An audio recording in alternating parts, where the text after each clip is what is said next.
Shiva Silks, Kasargod, Kaningad, Mangalore. വയനാട്ടിൽ രാഹുൽ ഗാന്ധി സ്ഥാനാർത്ഥിയായതിനു പിന്നാലെ മുസ്ലിം ലീഗുമായുള്ള ബന്ധത്തിന്റെ പേരിൽ കോൺഗ്രസിനെതിരെ അധിക്ഷേപ പരാമർശങ്ങൾ ബിജെപി രൂക്ഷമാക്കുകയാണ്. മുസ്ലിം ലീഗ് ഒരു വൈറസ് ആണ് എന്നും കോൺഗ്രസിനെ ബാധിച്ച ഈ വൈറസ് രാജ്യത്താകെ വ്യാപിക്കുമെന്നാണ് ഉത്തർപ്രദേശ് മുഖ്യമന്ത്രിയായ യോഗി ആദിത്യനാഥ് ട്വിറ്ററിൽ കുറിച്ചത്. എന്നാൽ ഈ ആരോപണം അറിവില്ലായ്മ കൊണ്ടാണ് എന്നാണ് മുസ്ലിം ലീഗ് നേതാവ് പി.കെ. കുഞ്ഞാലിക്കുട്ടി പ്രതികരിച്ചത്. യോഗി ആദിത്യനാഥിന്റെ വിമർശനത്തിന് വളരെ ശക്തമായ ഭാഷയിൽ തന്നെയാണ് പി.കെ. കുഞ്ഞാലിക്കുട്ടി മറുപടി നൽകുന്നത്. മുസ്ലിം ലീഗിനെതിരെ ഇപ്പോൾ ആരോപണം ഉന്നയിക്കുന്നവർ പോയകാല ചരിത്രം പലതും മറക്കുകയാണ് എന്ന് അദ്ദേഹം പറഞ്ഞു. ഇന്നോ ഇന്നലെയോ കോൺഗ്രസിന്റെ സഖ്യകക്ഷികൾ ആയവരല്ല ലീഗ്. വർഷങ്ങളായി UDF-ന്റെയും UPA-യുടെയും ഭാഗമായി പ്രവർത്തിക്കുന്ന മതേതര പാർട്ടിയാണ് ഞങ്ങളുടേത്.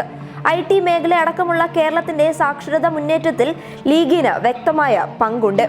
അത്തരത്തിൽ കേരളത്തിന്റെ വിദ്യാഭ്യാസവും സാമൂഹികവുമായ മുന്നേറ്റത്തിൽ പങ്കുവഹിച്ചൊരു പാർട്ടിക്കെതിരെ ഇത്തരം ആരോപണങ്ങൾ ഉന്നയിക്കാനാവില്ല.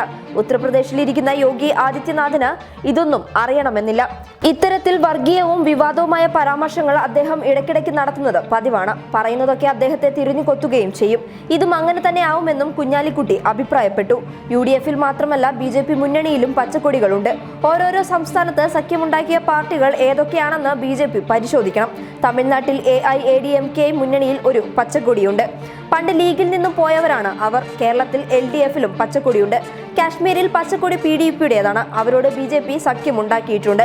അപ്പോൾ ഇത്തരം ബാലിശമായ കാര്യങ്ങൾ പറഞ്ഞ് രാഹുൽ ഗാന്ധിയെ വിമർശിക്കാമെന്ന് കരുതേണ്ട. News desk public Kerala.